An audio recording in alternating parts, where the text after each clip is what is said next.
to the rim. Garnett on the slam. Here's a Curry way downtown. Oh, what a shot! Today's video is brought to you by Squarespace. From websites and online stores to marketing tools and analytics, Squarespace is the all-in-one platform to build a beautiful online presence and run your business. Guys, I think I might have found something here. Watch this.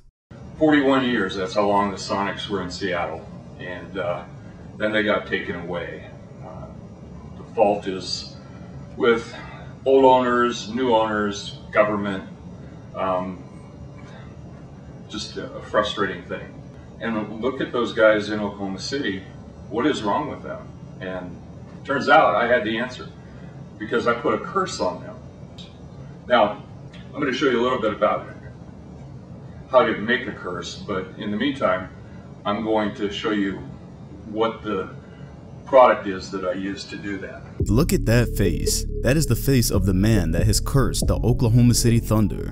That video was made 10 years ago. That was just around the time that the Thunder had moved to Oklahoma City and became the Oklahoma City Thunder instead of the Seattle Supersonics. Now, we've long known that people were salty over this. The people who love Seattle, people that were fans of the Sonics, NBA players always think that Seattle should have a team.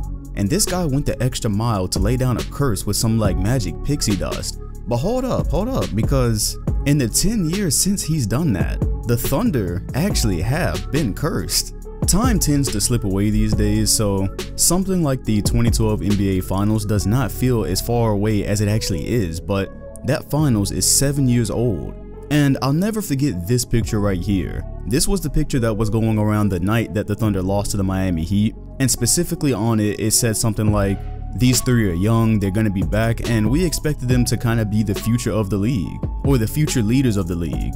Now, they kind of are, but they're all on different teams. And the Oklahoma City Thunder curse kind of started in 2012 and has spanned to where we are now, where they were just prematurely knocked out of the first round not even a week ago. So in this video, I'm going to walk you through this decade of Thunder basketball and show you exactly how the curse is taking effect, because we've been paying way too much attention to the so-called Clippers curse when they might actually get a star free agent this summer and they've gotten rid of their crap owners, so they may be turning things around. The Thunder, however, they've had some bad luck this entire decade. So the curse actually starts in 2010. 2010 was a great season for the Thunder. They had come a long way in just 2 years, and they were already challenging the Los Angeles Lakers in the first round. And these are the Lakers that had just won the championship and would go on to win the NBA championship, so losing that series was kind of a given, but they did push it to 6 games, and were on the cusp of pushing it to 7 until Paul Gasol hit this dagger. This putback ended the Thunder season, and although this just seems like a regular clutch shot, it is just one of many daggers thrown into the hearts of the Oklahoma City Thunder over this decade. Trust me, it gets a lot worse. So the Thunder improved for the next couple of years. Actually, literally 2 years later, they're in the NBA Finals, and it was just such a massive jump because, again, this is a team that was a lottery team like 3 or 4 years before, and now they're in the NBA Finals with a legitimate chance to beat the Miami Heat. And although that series is seen as a quick 5-game off, if you actually watched it, it was way closer than it looked. That 5 games is very deceiving. So we all assume they're going to be back, right? Because they're very young and they just made this finals and they got a game. Again, the series was closer than we all remember, and they're supposed to make it back, but that summer they make the gigantic mistake of trading James Harden.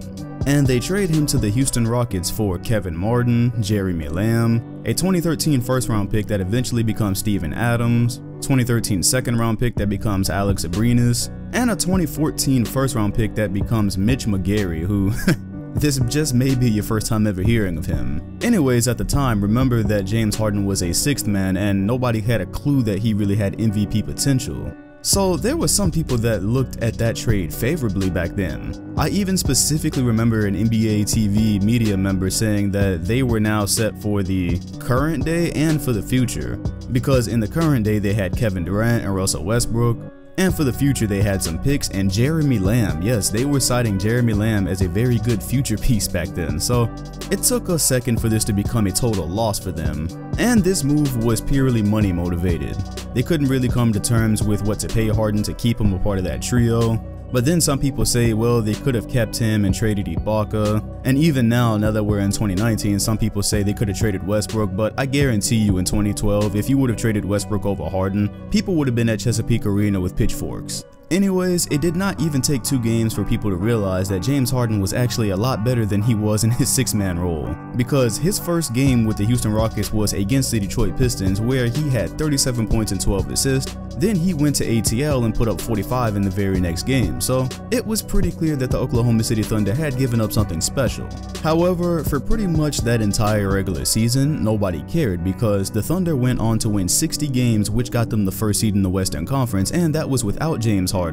Kevin Durant put up 28 points a game, Westbrook put up 23, and Kevin Martin, he played 77 games and put up 14 points a game. He also did that on 42% from the 3-point line and 45% from the field overall, so while it was clear that Harden was special, the Thunder weren't necessarily hurting without him. And yes, that pun was 100% intended. We really thought that a Thunder and Heat rematch was possible in 2013, but Westbrook got hurt in the very first round against none other than the Houston Rockets. And it was by way of Patrick Beverley playing really aggressive defense, then a timeout was called, and those two bumped knees, and that was it for Russell Westbrook. It was a torn meniscus. Now, they were able to take the Houston Rockets because that wasn't such a difficult team to beat back then, but going into the conference semifinals, they were not able to take the Grizzlies, who were way better than their roster actually implied. That was a very good defensive team, and Kevin Durant just wasn't going to be able to get it done by himself, so they lost in 5 games, and that was the end of a 60-win campaign. So with everybody healthy and back for the 2014 season, it's not much different. They go on to win 59 games that year, and that places the Thunder 3 games behind the San Antonio Spurs, who won 62 games. The two go on to meet in the Western Conference Finals, but in the Oklahoma City Thunder's series-clinching win against the Los Angeles Clippers, Serge Ibaka sustains a calf injury that at the time was supposed to knock him out for the entire postseason. Ibaka's defense in general was very valuable to the Thunder, but he was also averaging 11 points and 2 blocks in that Clippers series, so losing him going into a series where you were about to have to deal with Tim Duncan, who was still balling back then, was not the greatest thing in the world. And yeah, OKC got completely wiped in those first 2 games. Tim Duncan scored 27 points in the first game, and then he had 14 points and 12 rebounds in the next. But then Ibaka makes a miraculous return in Game 3, and he immediately has an impact. They win Game 3 where Ibaka pitches in 15 points and 4 blocks. Then he has 3 blocks in the next win that they have. So they do go on to lose the series, but there is an argument to be made that if they were not missing him in the first 2 games, maybe they would have never been down 0-2 in the first place. Just taking one of San Antonio's home games could have changed the entire series, but who knows. Again, they did get wiped in those first 2 games. So instead they lost that series in a very tightly contested Game 6, and since we're here, I just have to show you guys this real quick. Hold on. Do not want to foul here as Westbrook fires one up that carries over the backboard and out of bounds. Now, I didn't just pause this whole video just to mess with Russell Westbrook. I genuinely wanted to show you Kevin Durant right here calling for the ball and Westbrook throwing up a brick that hits the top of the backboard, because I kind of feel like instances like these are kind of important 2 years later on this timeline. Plus, a couple of plays before this, when Westbrook misses a pull-up jumper, you hear the commentator saying, "Don't they have the MVP on their team? I mean, has he touched the basketball the last 3 times down the floor?" Yeah, that's just food for thought. Anyways, the worst thing that happened to the Thunder going into the 2015 season was Kevin Durant being put on the cover of NBA 2K15. And in most cases, when a player, especially a star player, gets put on the cover of these games, that's usually some type of death sentence. It even followed LeBron this year to LA. So before the 2015 season ever begins, the Thunder miss out on Pau Gasol. They were trying to recruit him, they thought they needed another offensive piece. Of course, they were kind of reeling at this point from the one they gave up a year or 2 ago. Gasol denies them for the Chicago Bulls. The Thunder do not make any significant upgrades. But then KD injures a bone in his foot, which requires surgery, meaning he will miss the beginning of the season. He made it back for a little while, but then was knocked out again. So he only played in a total of 27 games. Again, the Thunder did not make a whole lot of significant additions that summer, but they did pick up Enes Kanter along the way, and if they would have had Kevin Durant, it's safe to assume that they would have at least went far again, because in the years that they were healthy before this, they were either in the finals or the Western Conference Finals, so you always knew they were close. But not only did they not make the playoffs in 2015, check out how they missed it. Very close to a 5-second count. Davis at the buzzer for the win. And the Pelicans defeat the Thunder. So this shot kind of sort of directly ends up being the reason that the Pelicans make the playoffs that year and the Thunder don't. Anthony Davis hits one of many heartbreaking daggers that the Thunder will experience through the years, and in that season, they end up with a tied record of 45-37, but because New Orleans owns the tiebreaker partly because of this shot, the Pelicans take the 8th seed and the Thunder missed the playoffs. Now, that's just fun for the sake of a curse because it's not like if the Thunder made the playoffs anything great was going to come of it, but still, like, come on, man.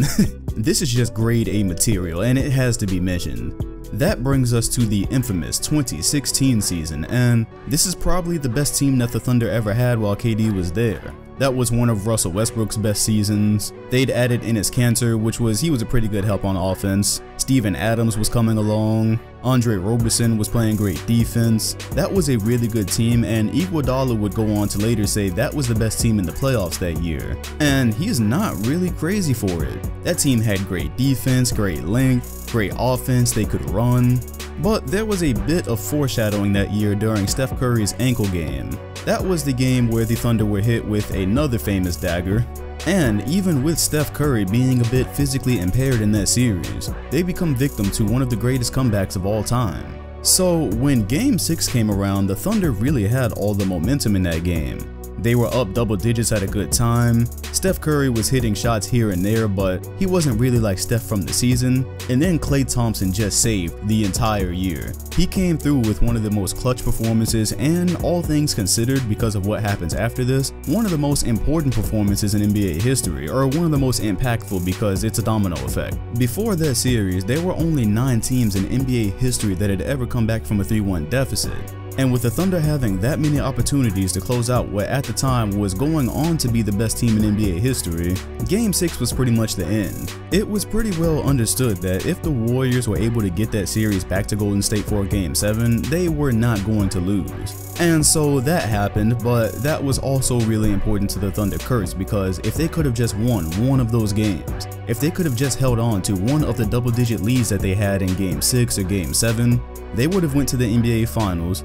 They would have had a really good series with the Cavaliers where they could have possibly won, and they would probably still have Kevin Durant today. He would probably be re-signed there on a multi-year contract because he's now won a championship with Russell Westbrook. But the curse does not just stop there because KD, he pretty much admitted himself that if the Warriors would have gone on to win the NBA Finals, he probably wouldn't have joined them. So it was one thing for them to get there and lose and he could feel good about joining them, but he gives off the vibe that he could not have joined them if they were champions. So again, remember that I said, only 9 teams before the Thunder had ever blown a 3-1 lead, ever. But guess what? We get 2 3-1 leads blown in the same year. Do you know how unlikely that is? Do you know what the odds were on that, all things considered? Especially with the Warriors and the Cavaliers. And then with the 73-9 Warriors having home court advantage over the Cavaliers so that Game 7 was on their home floor. All of those things had to go wrong for Kevin Durant to be able to leave the Thunder and go to the Warriors. Because I've long believed that if he was not going to leave the Thunder to go to the Warriors in 2016, I don't think he would have left at all. There were other good teams, but the Thunder were really good too, so if it was not going to be the Warriors, I don't think he was leaving. So the unthinkable happened twice in a row. And that more or less left Westbrook alone for the 2017 season. There was good defensive teams, but not a whole lot of offense around them, and of course Victor Oladipo had not yet broken out. And the next real curse thing doesn't necessarily happen for the Thunder until this year, 2019. Because last year the whole experiment with Paul George and Carmelo Anthony, it just flat out didn't work out and they lost in the first round. We can have a whole debate about what's wrong there, but we get to 2019 and although Westbrook's decision making is still not A1, for most of this season he had kind of taken a back seat to Paul George. For a lot of this season, Paul George was a legitimate MVP candidate. When his game happened with the Utah Jazz, the new moniker on NBA Twitter was MVPG because he was just playing at that high of a level on both sides of the ball. So during that stretch, it was really hard to not see the Oklahoma City Thunder making it to the conference finals because they were really just at that level. But at this point, I am totally convinced you have this face to blame. This guy and his magic pixie dust, whatever he did to y'all in OKC, in Paul George's best season of his career, as we get towards the playoffs, his shoulder just goes haywire. He's had shoulder issues before. I believe he even had an operation on it last summer, so this is not new. But it got bad to the point that in this first round series against the Portland Trail Blazers, it was reported that before a game, he could not even lift his arm. So even though he was there, it was not MVPG from about 2 months ago. And with that version of him, it's hard to imagine that they go out the way they did in 5 games to the Blazers. And not only did they just go out in 5 games to the Blazers, Lillard totally and utterly humiliated Russell Westbrook. In a time where people are always questioning his triple-doubles and his decision-making and his ability to actually lead a team, Lillard did all of that at the point guard position, and his closeout game was 50 points with one of the most incredible series-clinching shots we have ever seen. So after Westbrook doing all that talking to Lillard, after that clip resurfacing earlier this year of him telling him that he's been working him for years, Lillard waves goodbye off the court. That was the most brutal series I have ever seen. That was one of the most damaging series I've ever seen to one superstar's legacy. And at the moment, the Thunder kind of sit in shambles, because we wonder where they go from here. They've got Paul George to replace KD, I guess, but there's serious questions about Westbrook's game and what he's going to do to be able to lead a team to a championship one day, because at the current rate and the way he plays the point guard position, it won't happen. Oh, and before we get close to wrapping this up, I did want to back up to 2017 because I did sort of kind of forget that Andre Roberson, who was one of their best perimeter defenders, if not their best perimeter defender, he actually did tear his patellar tendon last season, and he's been gone for so long that I'd actually forgotten about him. So that's one thing that did hurt them going into the playoffs last year, because him and Paul George on the perimeter playing defense, that was really bothering some teams. But Roberson has not been able to play one game since then. And it was kind of alleviated this season because Terrence Ferguson came in and he was really nice in adding shooting to that lineup, whereas Roberson, you could just sack off of him. But there's no doubt that his defense would have helped. So yeah, that is a story from 2010 to now on how a team that had so much potential is now sitting with more or less a pretty bleak future. There's very little chance that Kevin Durant is returning to save the day because he wants money and there is no money in OKC for him. Injuries have really hampered their potential over this decade, and that trade with Harden, it will always go back to that. Because most people believe that if you would have had James Harden and Kevin Durant instead of Westbrook and Kevin Durant over the decade, they'd probably have at least one championship by now. But that just goes in the giant book of what ifs with things we will never know with the NBA. But we do know, we have this supersonic superfan to blame for the Oklahoma City Thunder curse over this decade. Finally, I want to give a huge shout out to Squarespace for sponsoring this video.